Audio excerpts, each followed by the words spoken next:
Yes, twongeye kubasuhuza tunabaha ikaze mwebwe mwese mukomeje gukurikira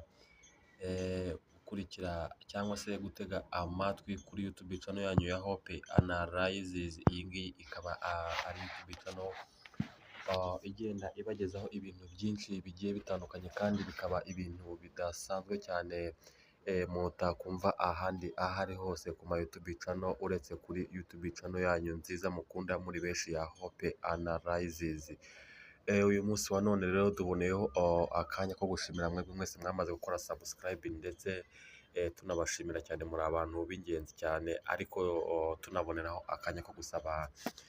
namwe mwese mutari mwakora subscribe kugira ngo mukore subscribe muri benshi kugira ngo tujye tugenda dukomeza kubana umunsi ku munsi ndetse uko bwije n'uko bukeye. Uyu munsi wa none rero ngo bimeze bite? Uyu munsi wa none rero tubafitiye inkuru idasanzwe kandi inkuru ishimishije ku bantu benshi cyangwa se ku bakunzi b'imyidagaduro, cyane cyane ku muhanzi w'icyamamare cyangwa se kuri couple itajya ibura udushya ikora mu myidagaduro nk'uko bisanzwe. Uyu munsi wa none rero tugiye kubabwira inkuru y'ukuntu umuhanzikazi w'umunyatanzania ndetse n'umuhanzi w'umunyatanzania Diamond Platinum ndetse na Zuchu bari mu byishimo bidasanzwe cyangwa se ibyishimo bikomeye cyane, dore ko bagiye kwibaruka umwana wabo wa mbere kuva bajya mu rukundo kuva mu bihumbi 2021. Ngo byagenze gute rero? Zuchu uri mu bahanzi bagezweho muri Tanzania yatangaje ko yitegura kwibaruka umwana we wa mbere, akaba uwa Diamond. Bari bamaze igihe bakundana nubwo baherutse gutangaza ko batandukanye.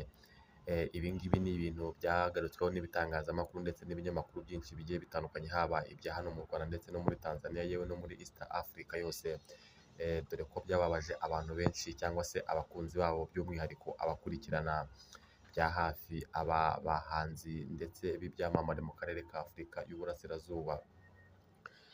Ibi ngibi rero Zuchu yabigaragaje abinyujije ku rubuga cyangwa se ku mbuga nkoranyambaga ze, aho yasangije abakunzi be amafoto agaragaza inda ye ikuze, aherekesheje ubutumwa bugaragaza ibyishimo byo kwitegura kwakira umwana we wa mbere mu buzima bwe, dore ko uyu nguyu ari n'umwana we wa mbere agiye kubyara ndetse akaba n'umwana we wa mbere agiye kubyarana n'umuhanzi w'icyamamare uzwi nka Diamond Platinum. Diamond yavuze ko umuryango wungutse undi mwana, ni mu gihe Zuchu yavuze ko ubu hari undi muntu abereyeho, kandi ibi ngibi bikaba ari ibintu yishimiye cyane, nubwo ibi ngibi ari ibintu byiza cyane abantu benshi bishimiye ndetse byagaragaje urukundo rwabo rwiza rw'aba bahanzi bakomeye cyane mu karere ka Afurika y'Uburasirazuba. Uyu ni umwana wa gatanu wa Diamond Platinum nyuma ya babiri yabyaranye na Zari, umwe yabyaranye na Tanasha Donna ndetse n'undi yabyaranye na Miss Membetu. Uyu nguyu akaba rero ari umwana we wa gatanu Diamond Platinum agiye kubyarana na Zuchu, akaba ari n'uwa mbere bagiye kubyarana mu gihe kirekire bamaze bari mu rukundo kuva mu bihumbi 2021 kugeza uyu munsi, nubwo baherutse gutangaza yuko batandukanye. Iyi ngiyi ikaba ari inkuru idasanzwe cyangwa se ibi ngibi bikaba ari inkuru y'urukundo ivugisha abantu benshi bagiye batandukanye, dore ko aba ngaba bavuga ko batandukanye ugasanga nyuma y'igihe bongeye gusubirana. Aya makuru aje nyuma y'igihe gito Zuchu yemeje ko yatandukanye na Diamond. Ibintu byababaje abakunzi babo bari bamaze imyaka bakurikirana ibikorwa byabo bigiye bitandukanye bagenda bageza ku batuye cyangwa se ku bakurikirana cyangwa se ku bakunda ibikorwa byabo bigiye bitandukanye. Zuchu na Diamond batangiye kuvugwa mu rukundo kuva mu bihumbi 2021 nk'uko twababwiye. Kuva icyo gihe umubano wabo wakunze kurangwa no gutandukana no kongera gusubirana. Ibi ngibi bikaba ari ibintu bigenda bitangaza abantu cyane, ariko uyu munsi wa none bikaba ari ibintu byiza byo kwishimira, dore ko bose bagaragaje urukundo rudasanzwe kandi bakagaragaza ibintu byiza cyane kandi ibintu bikomeye cyane ndetse bakavuga yuko ibi ngibi ari ibintu byiza cyane byo kwishimira kugeza uyu munsi wa none, nubwo abantu benshi bakomeza kugenda bavuga yuko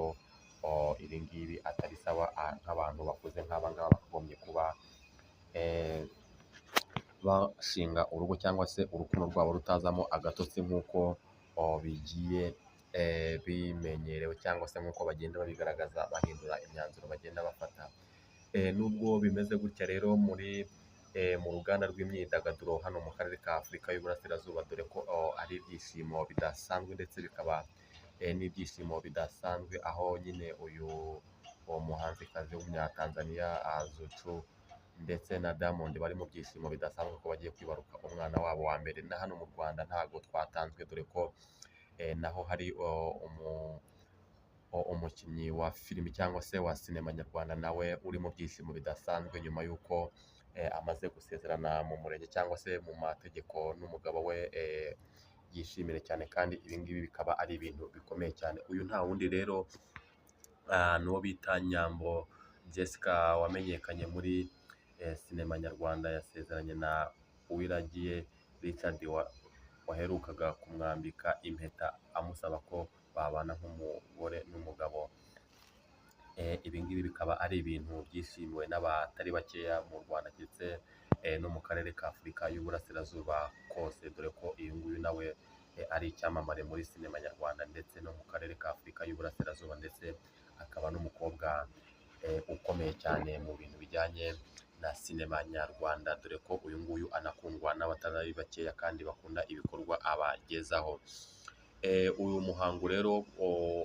wo gusezeranya Nyambo n'uyu mugabo usanzwe atuye muri Australia wabereye mu biro by'umurenge wa Nyarugenge kuri uyu wa kane tariki ya 30 Nyakanga mu 2026. Uyu ni umuhango witabiriwe na bamwe mu bagize imiryango yabo yombi ndetse n'inshuti zabo, by'umwihariko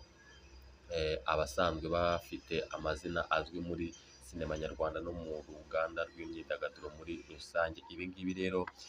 ni ibintu bikomeye cyane kandi bikaba ibintu byishimiwe n'abantu benshi bagiye batandukanye, by'umwihariko abakunzi b'imyidagaduro yo mu Rwanda by'umwihariko, ndetse abakinnyi cyangwa se abakunzi ba sinema nyarwanda kugeza uyu munsi wa none. Icyakora ku rundi ruhande umutekano wari wakajijwe ku murenge wa Nyarugenge aho uyu mukobwa yasezeraniye, kuko atifuzaga ko hari amafoto cyangwa amashusho yafatwa atabyifuza, dore ko ibi ngibi byakomeje kugenda bigaragara cyane yuko n'igihe uyu muhanzi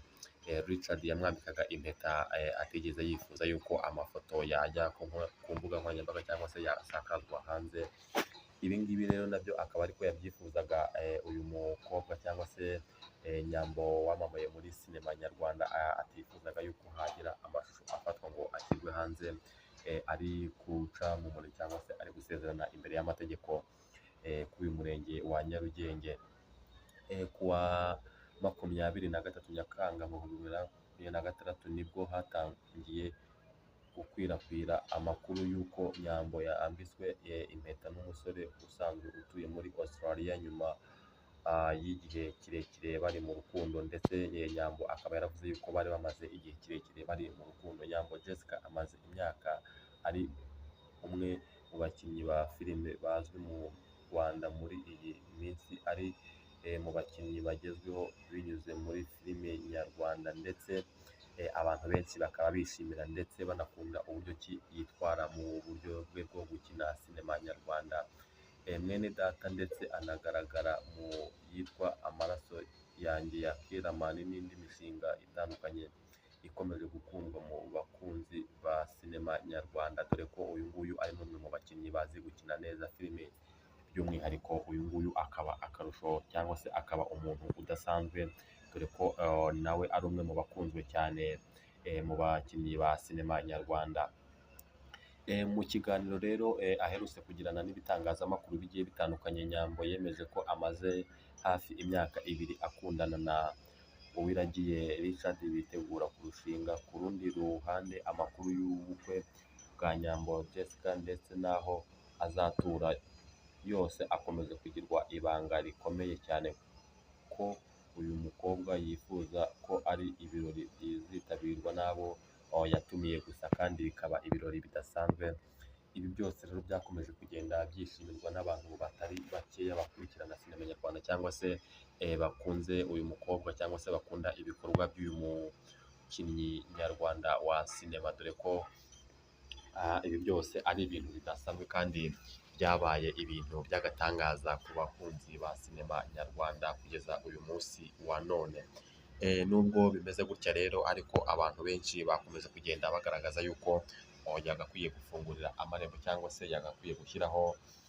uburenganzira bwo cyangwa se kudashyiraho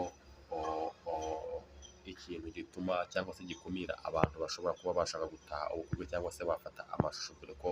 ibi ngibi nabyo ari ibintu byagiye bivugwa yuko atari ibintu byiza cyane kuri uyu